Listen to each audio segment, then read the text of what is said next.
30 পারা কোরআনুল কারীমের 114টা সূরার 2 নম্বর সূরা। সূরার নাম হলো সূরাতুল আল বাকারা। এই সূরাতুল বাকারার 43 নম্বর আয়াতে কারিমা আপনাদের সামনে তেলাওয়াত করেছি। সুবহানাল্লাহ বলবেন না? কত নম্বর আয়াত? সূরাতুল বাকারার 43 নম্বর আয়াতে কারিমা তেলাওয়াত করেছি। আমার আলোচনার মূল বিষয় হচ্ছে এই আয়াতে কারিমা।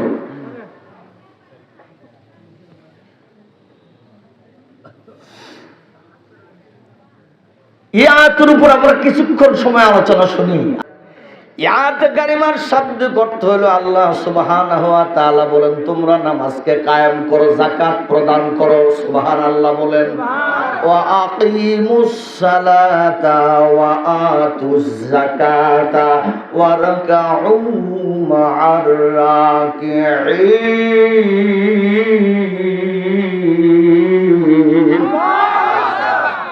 আয়াত কারিমার ভিতরে আল্লাহ 3টা বিষয় আলোচনা করেছেন। জোরে বলেন, কয়টা বিষয়? 1 নম্বর বিষয় আলোচনা করেছেন, নামাজকে কায়েম করার কথা বলেছেন। 2 নম্বর যে বিষয় আল্লাহ আলোচনা রেখেছেন সেই বিষয়ের নাম হলো যাকাত প্রদান করেছেন।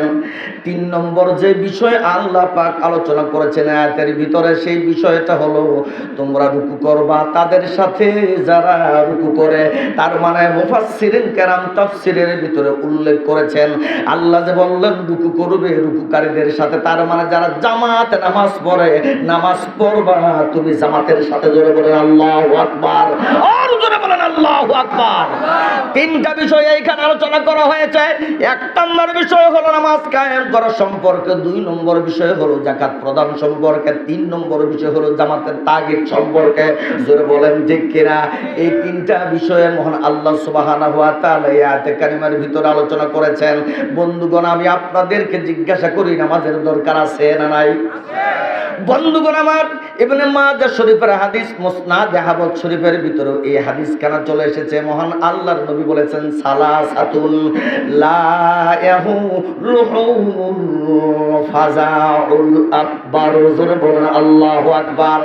মহান আল্লাহর পয়গম্বর বলেন কিয়ামতের দিন, কঠিন মুসিবতের দিন, 3 ব্যক্তির কোনো পেরেশানি নাই। সুবহানাল্লাহ বলতে যায়। কিয়ামতের দিন 3 ব্যক্তির কোনো পেরেশানি নাই। ওয়ালা ইয়ানালুহুমুল হিসাব, এবং তাদের কোনো হিসাব নাই। জোরে বলেন সুবহানাল্লাহ। 3 ব্যক্তির কোনো পেরেশানি নাই, কিয়ামতের দিন তাদের কোনো হিসাব দেওয়া লাগবে না। সুবহানাল্লাহ বলবেন না? ও সোনার ভাইরা, কিয়ামতের দিন কাদের কোনো পেরেশানি নাই, কাদের কোনো হিসাব নাই, জানতে চান কিনা? জোরে বলেন, তাদের পরিচয় জানতে চান কিনা? 3 ব্যক্তির কোনো পেরেশানি নাই, কোনো হিসাব নাই, ওই 3 ব্যক্তির পরিচয় আপনারা জানতে চান কিনা? জোরে কোন? কত ব্যক্তি? 3 ব্যক্তির লা ইয়াহুলুহুমুল ফাজাউল আকবার। 3 ব্যক্তির কিয়ামতের দিন কোনো পেরেশানি নাই, ওয়ালা ইয়ানালুহুমুল হিসাব, এবং তাদের কোনো হিসাব নাই। এমন ব্যক্তি কতজন? 3 জন। নাম্বার 1, মহান আল্লাহর পয়গম্বর বলেছেন প্রথম যিনি, তার পরিচয় হলো মুয়াজ্জিন। সুবহানাল্লাহ বলেন। নাম কি? মুয়াজ্জিন কারে বলে বুঝেন তো? জানেন তো মুয়াজ্জিন কারে বলে? বন্ধুগণ আমার, আল্লাহর নবীও বলেছেন রাজুলুন ইউনাদি বিসসালাওয়াতিল খামস। জোরে বলেন আল্লাহু আকবার। আল্লাহর নবী বলেন যে ব্যক্তি মহান আল্লাহর সন্তুষ্টির জন্য 5 ওয়াক্ত নামাজের আযান দিবে, ভালো করে বুঝবেন, যে ব্যক্তি মহান আল্লাহর সন্তুষ্টির জন্য 5 ওয়াক্ত নামাজের আযান দিবে, যিনি আযান দেন তিনি হলো মুয়াজ্জিন। মহান আল্লাহর নবী ওই মুয়াজ্জিনের ব্যাপারে বলেছেন লা ইয়াহুলুহুমুল ফাজাউল আকবার। কিয়ামতের দিন ওই মুয়াজ্জিনের কোনো পেরেশানি নাই, কোনো হিসাব নাই। উদ্দেশ্য থাকতে হবে আমি আযান দেব আল্লাহর সন্তুষ্টির জন্য। আমাকে বেতন দিবে বাড়িয়ে, সুরগাত ভালো করে সুন্দর করে আযান দেব না, আমি আযান দেব শুধু আল্লাহর সন্তুষ্টির জন্য। মানুষকে ডাকবো আজানের মাধ্যমে, সেই ডাকাটা শুধু আল্লাহর সন্তুষ্টির জন্য। মসজিদ ভান থেকে আজানের জন্য আমার কিছু দিল কি দিল না সেটা বড় কথা নয়। আমি আজান দিব, মানুষকে নামাজের ঘোষণা শুনে দেব শুধু আল্লাহর খুশির জন্য। নিয়ত থাকুন না বইটা। ভিতরে ভিতরে যারা মুয়াজ্জিন উপস্থিত থাকলে গোস হইতেছে যুক্তিবাদীর উপরে, আপনারা মতো করে টেহা নেন, মুয়াজ্জিনদের ব্যাপারে এমন ফতোয়া দিতেছেন, টেহা দেখে না দেখে আজান দেন। উদ্দেশ্য বেতন নয়, উদ্দেশ্য হলো মহান আল্লাহর খুশি। সুবহানাল্লাহ বলেন। এই জন্য মহান আল্লাহ আর পয়গম্বর বলেছেন, আল্লাহর সন্তুষ্টির জন্য যারা 5 ওয়াক্ত নামাজের আজান দিবে তাকে বলা হয় মুয়াজ্জিন। ওই মুয়াজ্জিনের কিয়ামতের দিন তার কোনো পেরেশানি নাই, কোনো হিসাব নাই। আমি মনে করি মসজিদের প্রত্যেকটা মুসল্লি মুয়াজ্জিন হয়ে যাওয়া দরকার। বুঝতে হইতেছেন আপনারা? ভিতরে ভিতরে মসজিদে যারা নামাজ পড়ি প্রত্যেকটা মুসল্লির আমার মনে হয় মুয়াজ্জিন হওয়া দরকার, আজান শিখা দরকার। কি জন্য? কিয়ামতের দিন যে ব্যক্তি আজান দিবে, যেহেতু আল্লাহর সন্তুষ্টির জন্য যদি আমি আজান দিতে পারি, তাহলে কিয়ামতের দিন আমার কোনো পেরেশানি নাই, কোনো হিসাব নাই। এজন্য আমি মনে করি নামাজের পাশাপাশি আমরা আজানটা শিখে নেব। আজান দেওয়ার জন্য আমরা লটারির মাধ্যমে প্রতিযোগিতা লাগিয়ে দেবো মসজিদের ভিতরে, জোরে বলা ঠিক কিনা? আল্লাহ রাসূল বলেছেন 3টা কাজের লাভ মানুষ যদি জানতো তাহলে ওই কাজগুলি করার জন্য সেখানে লটারির ব্যবস্থা হয়ে যাইত।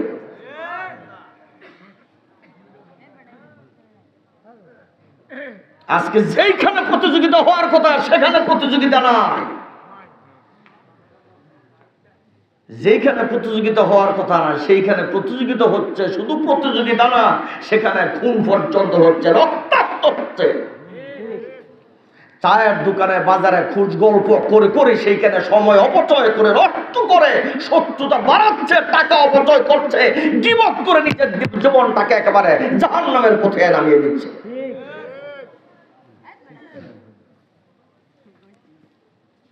ভিতরে ভিতরে আপনারা খুব রাগ হইতেছেন আমার বন্ধুগণ আমার। কিয়ামতের দিন মুয়াজ্জিনের কোনো পেরেশানি নাই, কোনো হিসাব নাই। তবে মুয়াজ্জিনের উদ্দেশ্য থাকতে হবে আল্লাহর সন্তুষ্টির জন্য আমি আজান দিব। জোরে বলেন ঠিক কিনা?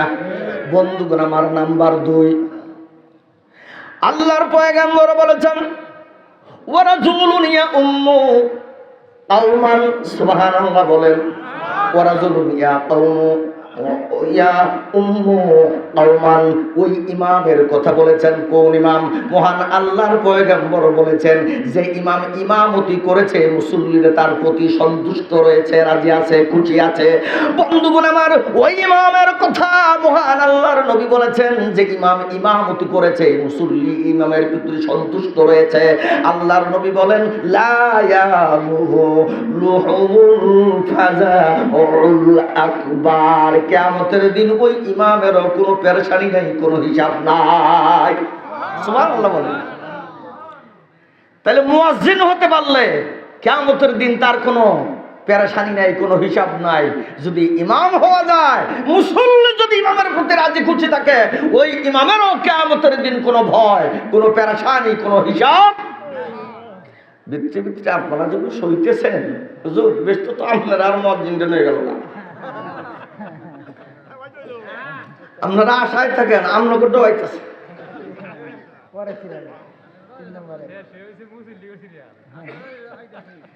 মহান আল্লাহর নবী বলেন 3 নাম্বার, ওই ব্যক্তির কিয়ামতের দিন কোনো পেরেশানি নাই, কোনো হিসাব নাই।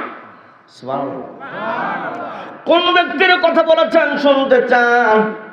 আল্লাহর নবী বলেছেন ওয়া আব্দুল আদ্দা। আল্লাহু আকবার বলেন। ওয়া আব্দুল আদ্দা, ওই গোলাম। সুবহানাল্লাহ। কোন গোলাম?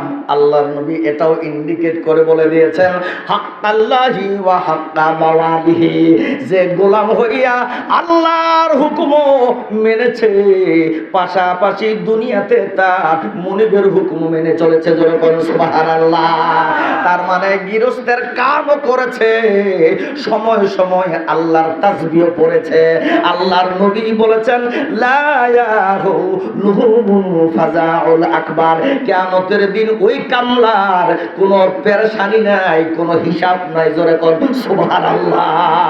ওই কর্মচারীর কোনো হিসাব নাই, কোনো পেরেশানি নাই। জোরে কোন আল্লাহু আকবার। ওই কর্মকর্তার কোনো হিসাব নাই, কোনো পেরেশানি নাই। যে লোকটা দুনিয়ার কাজ করেছে, আখিরাতের কাজ করেছে, আখিরাতের কাজ বাদ রেখে শুধু দুনিয়ার ডিউটি করে নাই, আল্লাহর হুকুমের ডিউটিও করেছে। এই দুনিয়াতে উস্তাদের, শিক্ষকের, বন্ধুগুণ আমার, তার স্যারের, তার শিক্ষকের, তার উপরের লেভেলে যিনি আছে ওই বড় অফিসারের ডিউটিও তিনি পালন করেছে। তার মানে গৃহস্থের হক তিনি পালন করেছে, গৃহস্থের হক তিনি আদায় করেছেন, আবার আল্লাহর হক আদায় করবে। এইরকম দুইটা আমল যে গোলামেরা করবে, আল্লাহর পয়গম্বর বলেছেন কিয়ামতের দিন ওই গোলামের কোনো পেরেশানি নেই, কোনো ভয় নাই। বলুন তো এই গোলামের মধ্যে আমি আপনি আছি না নাই? যে যেই লাইনে আছি না কেন, তার মানে চাকরি করেন আর ব্যবসা করেন আর নিজের সংসার করেন, আমরা প্রত্যেকেই কিন্তু গোলাম। আসলে গোলাম নিজের পরিচয় দিতে গেলে শরম লাগে। আল্লাহর নবী নিজে গোলাম বলে পরিচয় দিয়েছে। ইন্নী আব্দুল্লাহি ওয়া খাতামান নবিয়্যিন। জোরে বলেন আল্লাহু আকবার। বন্ধুগণ আমার, আল্লাহর নবী নিজে পাক জবানে বলেছেন, নিশ্চয়ই আমি আল্লাহর গোলাম এবং শেষ নবী। সুবহানাল্লাহ। ইন্নী আব্দুল্লাহ, নিশ্চয়ই আমি আল্লাহর গোলাম। নবীজি নিজে পরিচয় দিয়েছেন গোলাম বলে। সুবহানাল্লাহ বলেন। আর আমরা গোলামের কথা বললে আমাদের মাথা হেট হয়ে যায়। গোলাম বলে আমরা কেউ না কেউ কারো না কাছে ধরা আছি না নাই? আমরা সবাই গোলাম। এই দুনিয়াতেও আমরা রুজি অন্বেষণের জন্য গোলামি করব, রিজিক অন্বেষণের জন্য আমরা কাজ করব, বা আখিরাতের কাজ আমরা করব। এই দুইটা আমলের সমন্বয় যদি জিন্দেগি করা যায়, নবীজি বলেছেন কিয়ামতের দিন ওই গোলামদের কোনো পেরেশানি নাই, কোনো হিসাব নাই। বলুন তো ভাইয়ের আমার, ওই নামাজের দরকার আছে না নাই? চিশতিয়া, সাদরিয়া, নকশবন্দিয়া, মুজাদ্দিদিয়া তরিকা, জানি না কে কোন তরিকার ভিতরে রয়েছেন, না কেউ তরিকা নেয়নি নাই। সব মিলে আমি আপনাদেরকে জিজ্ঞাসা করব, চিশতিয়া সাদরিয়া তরিকার মধ্যে নামাজ আছে না নাই? নকশবন্দিয়া তরিকার মধ্যে নামাজ আছে না নাই? মুজাদ্দিদিয়া তরিকার মধ্যে নামাজ আছে না নাই? ও সোনার ভাইরা, হাতে ধরে বলবো, পায়ে ধরে বলবো, পীর আমাকে বাঁচাইতে পারবে না, মুর্শিদ আমাকে বাঁচাইতে পারবে না। যে মুর্শিদের হাতে হাত দিয়ে বায়াত গ্রহণ করেছেন, মুর্শিদ অবশ্যই আপনাকে বলে দিয়েছেন সময় মতো নামাজটা পড়বি, হর হামেশা জিকির করবি। শুধু পীরের দোহাই দিয়ে আমি আপনি চলবো, কিয়ামতের দিন পীর আপনার বিরুদ্ধে বলবে, সোকান সোকান, তুই আমার মুরিদ নয়। তাহলে যাবেন কোথায়? এই জন্য কোনো দোহাই চলবে না। আমরা আল্লাহর গোলাম, ইবাদত করব আল্লাহ। পীর মুর্শিদ কেবল আমার আমলগুলোর ত্রুটি বিচ্ছুতিগুলো তিনি সংশোধন করে দিবেন, আত্মশুদ্ধি করে দিবেন। জোরে বলেন ঠিক কিনা? এই পথে চললে তুমি আত্মশুদ্ধি হতে পারবা, এই পথে চললে তোমার আত্মশুদ্ধি আসবে না, তুমি ডেভেলপ হতে পারবা না, আল্লাহর কাছে প্রিয় হতে পারবা না, রসুলের আশেক হতে পারবা না। এই রাস্তায় চললে তুমি রসুলের আশেক হতে পারবা, এই রাস্তায় চললে তুমি আল্লাহর মাহবুব বান্দা হতে পারবা। পীর মুর্শিদের কাজ হলো নবীদের কাজ, নবীওয়ালা কাজ। নবীদের যে কাজ সেই কাজ আলেমদের, আলেমদের যে কাজ সেই কাজ ওলিদের।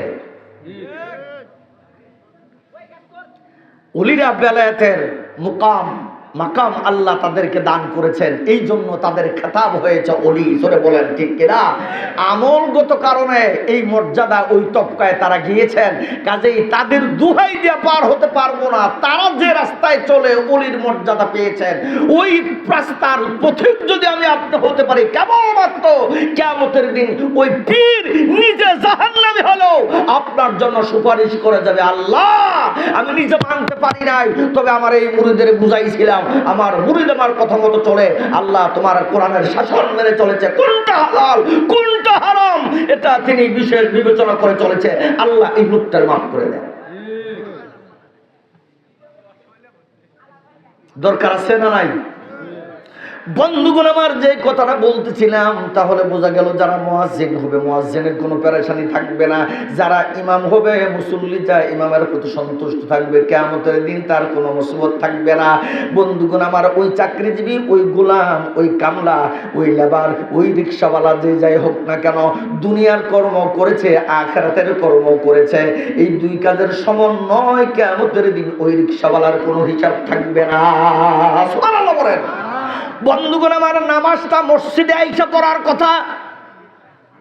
এখন আপনার মসজিদে আসতে পারলেন না, কি করবেন? নামাজ ছাড়বেন? যে নামাজ মসজিদে যায় পড়ার কথা, আমি তো মসজিদে যেতে পারতেছি না, তাহলে আমি কেমন করব? বন্ধুগণ আমার, মহান আল্লাহর নবী মুসলিম শরীফের হাদিসের ভিতরে বলেছেন, আমার উম্মতের এমন তিনটা জিনিস দান করেছেন, এমন তিনটা জিনিস আমার উম্মতের আমার আল্লাহ দান করেছেন, যা অন্য কোন নবীর উম্মতের দেওয়া হয় না। সুবহানাল্লাহ বলেন। আমার নবীজি বলেছেন, আমার উম্মতের এমন তিনটা জিনিস দান করেছেন যা অন্য কোন নবীর উম্মতের দেয় নাই।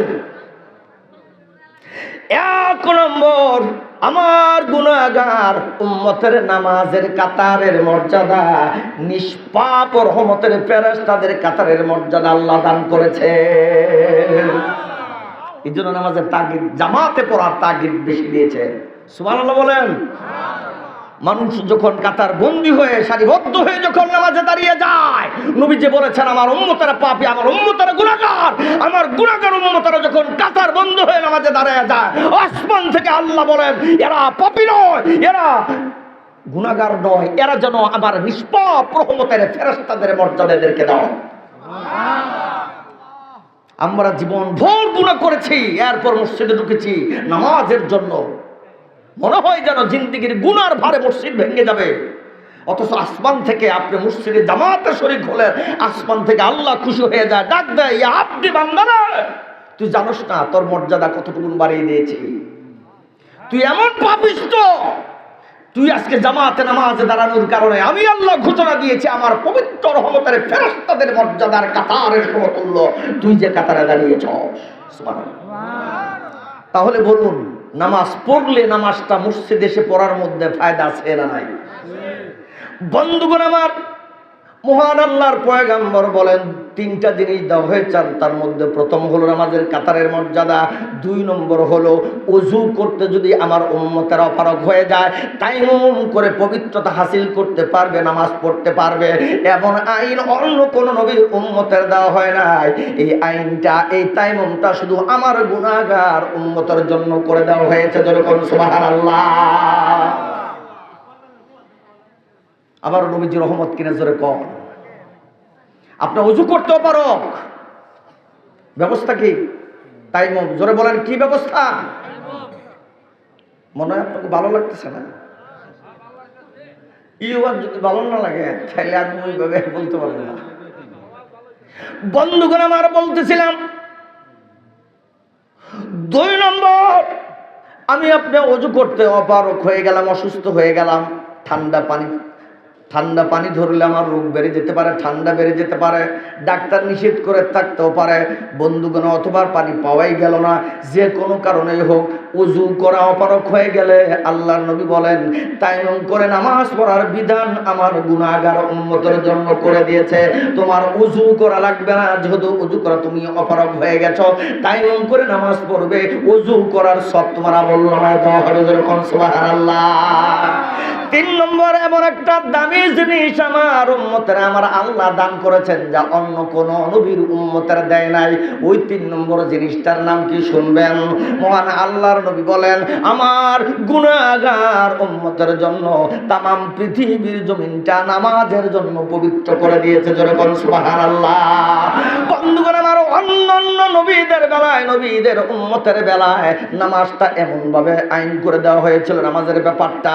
বন্ধুগণ আমার, সকালের নামাজটা যেই জায়গায় দাঁড়ায় পড়বে, বন্ধুগণ আমার, রাতের নামাজটা ওই একই জায়গায় দাঁড়ায় পড়ার বিধান ছিল। সারাদিন যেইখানে আপনার থাকেন না কেন, নামাজের ওয়াক্ত হলে ওই স্থানে আপনাকে চলে যেতে হবে। কিন্তু আমার আপনার নবী আল্লাহর কাছে দোয়া করলেন, দরখাস্ত করলেন, ওগো আল্লাহ, অন্য উম্মতের বেলায় তুমি নামাজের যে বিধিবিধান দিয়েছ, যে নিয়ম কানুন করে দিয়েছ, ওই নিয়ম কানুন যদি আমার গুনাহগার উম্মতের বেলায় ঠিক রাখো, আল্লাহ আমার একটা গুনাহগার উম্মত জান্নাতে যেতে পারবে না। আমার উম্মতেরা হবে দুর্বল, আমার উম্মতেরা হবে গরীব, আমার উম্মতেরা হবে অসহায়, আমার উম্মতের জন্য একই জায়গায় নামাজ পড়া সম্ভব হবে না। আল্লাহ আমার গুনাহগার উম্মতের জন্য তামাম পৃথিবীর জমিন তুমি মসজিদ বানায়া দাও, জোরে কোন সুবহানাল্লাহ। এই জন্য কোন কারণবশত মসজিদে আসতে পারলেন না, ব্যস্ততার কারণে বাড়িতে রয়ে গেছেন, আজান হয়ে গেল, আল্লাহর নবী বলেন তুমি মসজিদে আসতে পারলা না, ওই বাড়িতেই নামাজ পড় কবুল হয়ে যাবে, জোরে কোন সুবহানাল্লাহ। বন্ধুগণ আমার, আজান হয়ে গেল নামাজের জন্য, মসজিদে আসতে পারলেন না, আপনার গাড়িতে রয়ে গেছেন, আল্লাহর নবী বলেন ওই গাড়িতেই নামাজ পড়ো, ওই গাড়িতেই তোমার জন্য মসজিদ, জোরে বলেন সুবহানাল্লাহ। আজান হয়ে গেল, আপনি লঞ্চ স্টিমারের মধ্যে রয়েছেন, মসজিদে আসতে পারলেন না, আল্লাহর নবী বলেন নৌকার ভিতরে দাঁড়িয়ে তুমি নামাজ পড়ো, সাজদা দেওয়ার জায়গা নাই, আল্লাহর নবী বলেন ইশারাতেই নামাজ পড়ো, কবুল।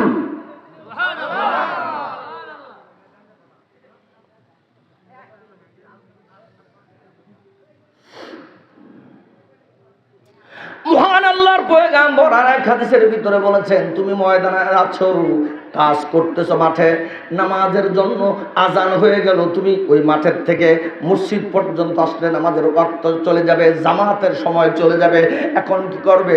আল্লাহর নবী বলেন তুমি ওই ময়দানে দাঁড়ায়, মাঠে দাঁড়ায় নামাজ পড়ো, যখন সুবহানাল্লাহ। মাঠে একাকী ভাবে দাঁড়ায় নামাজ পড়ার কত সওয়াব শুনবেন। মহান আল্লাহর পয়গম্বর বলেছেন কোন বান্দা যখন নামাজের ওয়াক্ত হয়ে গেলে মাঠে ময়দানে কাজ করতেছে, মসজিদে আসার তার সুযোগ নাই, মনে করেন লোকটা কামলা দিছে, একটা কথা ধরেন উদাহরণ, এই লোকটা যদি 15 মিনিটের রাস্তা হেঁটে বাড়িতে আসতে যায়, মসজিদে আবার যাইতে চায়, কাজের অনেক গৃহস্থের ক্ষতি হয়ে যাবে, এই জন্য এমন একটা গোলাম ওই মাঠের মধ্যে দাঁড়ায় এই নামাজ পড়বে, যেরকম সুবহানাল্লাহ। আল্লাহর পয়গম্বর বলেছেন কোন বান্দা যখন ময়দানে দাঁড়ায় একামতের সাথে একাই নামাজ পড়বে, একামত দিয়া, কি দিয়া? আকামত দিয়া একাই যখন বান্দা নামাজে দাঁড়ায় যাবে, বন্ধুগণ আমার, মহান আল্লাহর পয়গম্বর বলেছেন ওই বান্দার দুই সাইডে দুইজন ফেরেশতা, যিনি 24টা ঘন্টা এই বান্দার ভালো এবং মন্দ কাজের লেখালেখির কাজে নিয়োজিত থাকে। আল্লাহর নবী বলেছেন কোন বান্দা যখন ময়দানে একা আকামত দিয়া যখন নামাজে দাঁড়ায় যায়, ওই দুইজন ফেরেশতা বান্দার পিছনে মুসল্লি হয়ে নামাজ পড়ে, যখন সুবহানাল্লাহ। ময়দানে দাঁড়িয়ে একা নামাজ পড়ার মধ্যে দেখেন কত সওয়াব, আমার দুইজন ফেরেশতা আমার পিছনে মুক্তাদি হয়ে আমার পিছনে নামাজ পড়ে, সেই নামাজের দরকার আছে না নাই? বন্ধুগণ আমার, আল্লাহর নবী বলেছেন বান্দা ময়দানে দাঁড়ায়া একা কিভাবে আজান দিয়া দিল, আকামত দিয়া নামাজ শুরু করে দিল, সেখানে জানে সে নিশ্চিত কেউ আসবে না, সে কিন্তু নিশ্চিত হয়ে গেছে এই চকের মধ্যে নামাজের জন্য কেউ আসবে না, আমি একা ছাড়া এখানে কেউ নাই। তবুও যদি বান্দা আজান দেয় এবং আকামত দিয়ে নামাজ শুরু করে দেয়, আল্লাহর পয়গম্বর বলেছেন ওই বান্দার আজান এবং আকামতের মর্যাদা রক্ষা করার জন্য, ওই বান্দার সম্মান বৃদ্ধি করার জন্য আল্লাহর পয়গম্বর বলেছেন অসংখ্য রহমতের ফেরেশতা ওই বান্দার পিছনে মুক্তাদি হয়ে নামাজে দাঁড়িয়ে যায়। নারায়ে তাকবীর, নারায়ে তাকবীর। বন্ধুগণ আমার, তাহলে বলুন ওই নামাজটার প্রয়োজন আমাদের আছে না নাই? বন্ধুগণ আমার, আরেক হাদিসের ভিতরে মহান আল্লাহর নবী বলেন বান্দা যখন ময়দানে নামাজে একাই দাঁড়ায় যায়, তখন আল্লাহর রহমতের দরিয়ায় জুস মেরে যায়। আল্লাহ পাক বান্দার নামাজ দেখে আসমানবাসীদের দেখে বলেন, ফেরেশতাদের দেখে বলেন, ও ফেরেশতারা লক্ষ্য করে দেখো ওই ময়দানের মধ্যে, ওই চকের মধ্যে, ওই মাঠের মধ্যে তিনি ছাড়া তো আর কেউ নাই। বান্দা যখন ওই ঝড় তুফান মাথায় নিয়ে যখন বান্দা ময়দানে ওই আইলের মধ্যে ক্ষেতের বাতরে নামাজে দাঁড়ায় গেছে, গামছা বিছাইয়া যায় নামাজ বানায়া, বান্দা যখন ওই ময়দানে একাই নামাজে দাঁড়ায় গেছে, বলতো বান্দা কি জন্য নামাজে দাঁড়িয়েছে, কি জন্য? বন্ধুগণ আমার, ফেরেশতারা এক বাক্যে বলতে বাধ্য হয়, আল্লাহ ওইখানে যখন বান্দা একাকী ভাবে ময়দানে নামাজে দাঁড়িয়ে গেছে, এই নামাজটা একমাত্র তোমার ভয়েই দাঁড়াইছে, লোক দেখানোর জন্য নয়। যারা বলেন ঠিক কিনা? কারণ যেই মাঠে কেউ নাই, ইচ্ছা করলে নামাজ আড়াল করে রাখতে পারতো। যারা বলেন ঠিক কিনা? বন্ধুগণ আমার, মাথায় টুপি আছে, পাঞ্জাবিও আছে, কাঁচা বাজার করতেছে, আসর নামাজের আজান হয়ে গেছে, জামাত হয়ে গেছে, লোকটা নামাজ পড়ে না, আছে না নাই? জোরে বলেন। কিন্তু টুপিও নাই, পাঞ্জাবিও নাই, আবার দৌড়ে নামাজ চলে গেছে, আছে না নাই? জোরে কোন? ফেরেশতারা বলেন, ময়দানে বান্দা যখন ওই ক্ষেতের বাতরের সামনে যখন ওই গামছা বিছায়া, গামছা দিয়ে যায় নামাজ বানায়া, বান্দা যখন নামাজে দাঁড়ায় যায়, নিশ্চয়ই ওই বান্দা নামাজ পড়তেছে একমাত্র শুধুমাত্র আল্লাহ তোমার ভয়ে। আজকে যারা আপনারা ময়দানে এসেছেন, এই ওয়াজের মাহফিলে এসেছেন, আপনাদেরকে জোর করে আনা যাইতো? যারা আসে নাই তাদেরকে আনা যাচ্ছে? বন্ধুগণ আমার, তাহলে আপনার ইচ্ছায় আল্লাহ আপনারা কবুল করেছেন বলে আপনি এসেছেন। জোরে বলেন ঠিক কিনা? বন্ধুগণ আমার, বলতেছিলাম মহান আল্লাহর পয়গম্বর বলেন, ফেরেশতারা যখন সাক্ষী দেয়, আল্লাহ গো, বান্দা যখন ময়দানে দাঁড়ায় নামাজ পড়তেছে, ওই বান্দা নিশ্চয়ই আল্লাহ তোমার ভয়ের নামাজটাই পড়তেছে, অন্য কোনো উদ্দেশ্য নাই। আল্লাহ পাক আসমান থেকে দেখে বলেন, কাদ গাফারতু লিআবদি। জোরে বলেন আল্লাহু আকবার। আল্লাহ আসমান থেকে দেখে বলেন, ফেরেশতারা গো, তোমরা সাক্ষী থাকিয়া যাও, কাদ গাফারতু লিআবদি, আমি আল্লাহ ওই নামাজি বান্দার জিন্দেগির সব গুনাহগুলি মাফ করে দিলাম। বলুন, সেই নামাজের দরকার আমাদের আছে না নাই? একটু জিকির করেন, লা ইলাহা ইল্লাল্লাহ, জোরে লা ইলাহা ইল্লাল্লাহ, লা ইলাহা ইল্লাল্লাহু, লা ইলাহা ইল্লাল্লাহ, নাই কোনো মাবুদ আল্লাহ ছাড়া। জোরে কোন ঠিক কিনা? নাই কোনো মাবুদ আল্লাহ ছাড়া, লা ইলাহা ইল্লাল্লাহ, লা ইলাহা ইল্লাল্লাহু মুহাম্মাদুর রাসূলুল্লাহ। জবান খুলে পড়েন সাল্লাল্লাহু আলাইহি ওয়াসাল্লাম। বুখারীর বর্ণনায় আছে, হযরত মুআয ইবনে জাবাল রাদিয়াল্লাহু তাআলা আনহুর হাতে মহান আল্লাহর পয়গম্বর একটা চিঠি তুলে দিলেন। কি তুলে দিলেন? জোরে বলেন। হযরত মুআয ইবনে জাবাল রাদিয়াল্লাহু তাআলা আনহুর হাতে আমার আল্লাহর পয়গম্বর একটা চিঠি লিখে দিলেন। বললেন, ও মুআয ইবনে জাবাল, এই চিঠিখানা লইয়া তুমি ইয়ামেনের বাদশার নিকটে যাবা, আমার পক্ষ থেকে এই চিঠিটা তাকে অর্পণ করবা। আমার চিঠি যদি ইয়ামেনের বাদশা যদি গ্রহণ করে, তাইলে তুমি তারা তখন 3টা দাওয়াত দিবা। জোরে বলেন আল্লাহু আকবার। আমার এই চিঠি যদি তিনি গ্রহণ করে, তাইলে 3টা দাওয়াত দিবা, আর যদি গ্রহণ না করে, তাইলে কোন দাওয়াত দেওয়ার প্রয়োজন নাই, চিঠিটা নিয়ে ফিরে আসবা। জোরে বলেন সুবহানাল্লাহ।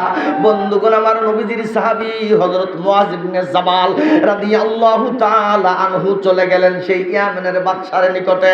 চিঠিখানা তার হাতে তুলে দিলেন হযরত মুহাম্মদ বিন আব্দুল্লাহর পক্ষ থেকে এই চিঠিখানা। সুবহানাল্লাহ বলেন।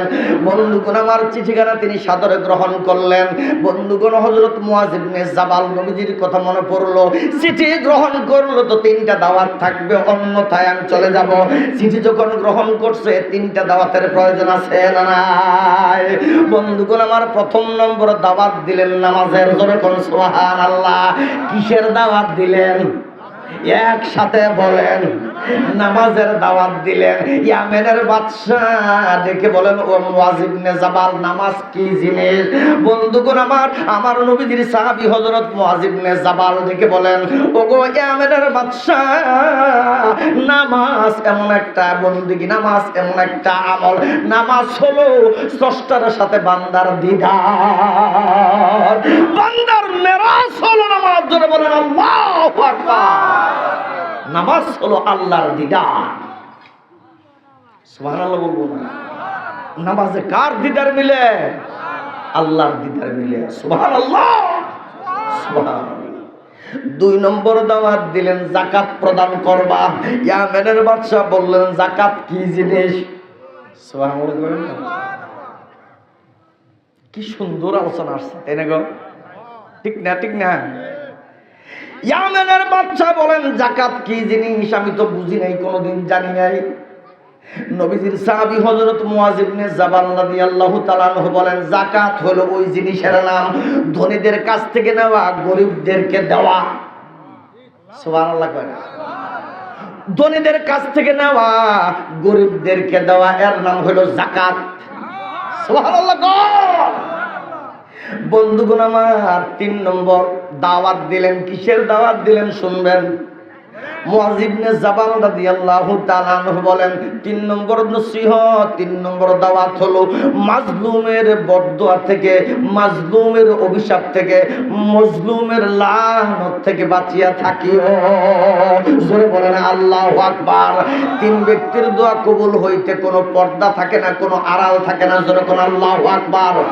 3 ব্যক্তির দোয়া করতে দেরি হয়, মঞ্জুর হইতে দেরি হয় না, কবুল হইতে দেরি হয় না। জোরে বলেন আল্লাহু আকবার। তার মধ্যে 1 নম্বর হইল সন্তানের জন্য। মা বাবা যদি দোয়া করে, দোয়াটা যদি নেক দোয়া করে তাও কবুল হয়ে যায়, দোয়াটা যদি বড় দোয়া করে তবুও কবুল হয়ে যায়। সন্তানের জন্য মা বাবার দোয়া করতে দেরি হয়, কবুল হইতে দেরি হয় না।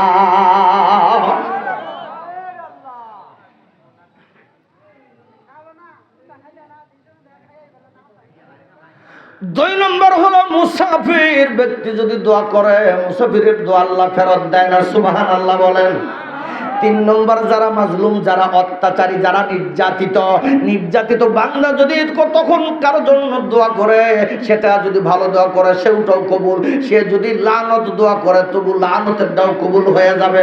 বন্ধুগণ আমার, এই জন্য মুয়াজ ইবনে জাবাল রাদিয়াল্লাহু তাআলা আনহু বলেন তুমি মাজলুমের বদদুয়া থেকে বাঁচিয়া থাকিও। জোরে বলেন আল্লাহু আকবার। আমাদের সমাজ পরিচালক যারা হবে, রাষ্ট্রনায়ক যারা হবে, তারা যদি ন্যায় বিচারক হয় তাহলে জনগণের পক্ষ থেকে তারা আশীর্বাদ পায়। কথা বলেন।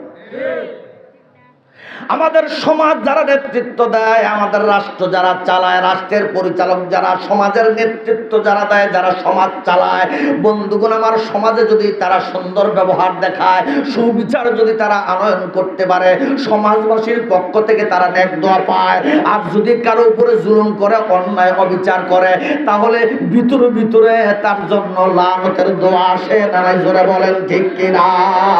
বন্ধুগণ আমার, এই জন্য মহান আল্লাহর নবী বলেছেন মাজলুমের বদদুয়া থেকে বেঁচে থাকো। কারণ মাজলুম ব্যক্তি, নির্যাতিত ব্যক্তি, অত্যাচারী ব্যক্তি যদি দোয়া করে, দোয়া যেইটাই করুক, দোয়া করতে দেরি, কবুল হতে দেরি হয় না। আল্লাহু আকবার। বন্ধুগণ আমার, এইখান থেকে আমার আপনার শিক্ষা নেওয়া দরকার। আমরা মাজলুমের বদদুয়া কখনো নিব না, মুসাফিরের বদদুয়া আমরা কখনো নিব না। জোরে বলেন ঠিক কিনা? ওই মা এবং বাবার পক্ষ থেকে কোনো বদদুয়া, লানতের দোয়া আমরা নেব না। পারলে আমরা তাদের পক্ষ থেকে আমরা নেক দোয়া নিব। জোরে বলেন ঠিক কিনা?